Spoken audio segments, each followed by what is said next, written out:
Hello guys, আসসালামু আলাইকুম। কেমন আছেন সবাই? আশা করি খুব ভালো আছেন, সুস্থ আছেন। কাছে ও দূরে, দেশ ও দেশের বাইরে থেকে যে যেখান থেকে বসে আমার ভিডিওটি দেখছেন সবাইকে ওয়েলকাম আমার চ্যানেলে। তো বন্ধুরা, আবারও হাজির হয়ে গেলাম নতুন রেসিপি নিয়ে। আমার আজকের রেসিপি হয়েছে অসাধারণ স্বাদে ঢেঁড়স ভাজি, আর এটা কিন্তু একদমই অন্যরকম ভাবে তৈরি করেছি। তো চলুন এই রেসিপিটা আপনাদের মাঝে শেয়ার করি।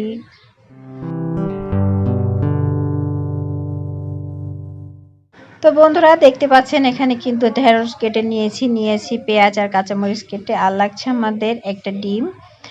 তো এখানে কিন্তু একটা ফ্রাই প্যানের মধ্যে দিয়ে দিচ্ছি পর্যাপ্ত পরিমাণ তেল, আর এরপর দিয়ে দিচ্ছি 1 চিমটি পরিমাণ কালো জিরা, আর এতে কিন্তু খুব মজার একটা ফ্লেভার আসছে এই ভাজির মধ্যে। তো এখন দিয়ে দিচ্ছি পেঁয়াজ কুচিগুলো।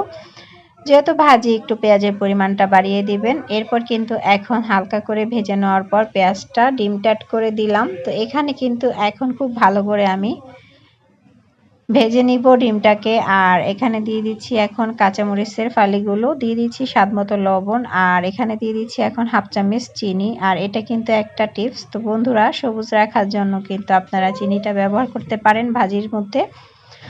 আর সবুজ যে কোনো ভাজি বা সবজির মধ্যে কিন্তু আপনারা চিনিটা অ্যাড করতে পারেন, এতে কিন্তু কালারটা নষ্ট হয় না। তো এখন ভাজিটা কিন্তু আমি দিয়ে তারপরে নেড়েচেড়ে ঢাকনা দিয়ে ঢেকে দিয়েছিলাম, আর এরপর আবার একটু নেড়েচেড়ে নিচ্ছি। আর চুলার আঁচটা কিন্তু হাই হিটে রেখে এই ভাজিটা করে নিতে হবে, যেহেতু ভেন্ডির মধ্যে কিন্তু একটু আঠালো ভাব থাকে। তো ওটা কিন্তু ঝটপট করে টানানোর জন্য আমাদের চুলার আঁচটা বাড়িয়ে এই ভাজিটা করে নিতে হবে। তো এই পর্যায়ে কিন্তু আমি কিছুক্ষণ পরপর নেড়েচেড়ে দিব। তো কিছুক্ষণ পরপর নেড়েচেড়ে আমি কিন্তু ভাজিটাকে ভেজে নিব। আর এইভাবে যদি কখনো কেউ না খেয়ে থাকেন ঢেঁড়স ভাজি, তো অবশ্যই একবার ট্রাই করে দেখবেন। ভীষণ মজা হয় খেতে। এমনিতেও কিন্তু ঢেঁড়স ভাজিটা আমরা খেয়ে থাকি সাধারণভাবে যেই রান্না করে, তো এইভাবে একবার ট্রাই করবেন অবশ্যই।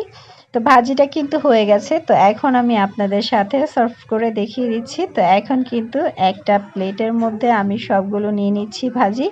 তো দেখতেই পাচ্ছেন, মাশাআল্লাহ, আমার ভাজিটা কিন্তু একদমই ঝরঝরে রয়েছে, আর কালারটাও নষ্ট হয়নি। তো অবশ্যই একবার ট্রাই করবেন। ভিডিও ভালো লাগলে চ্যানেলটিকে সাবস্ক্রাইব করে পাশে থাকবেন।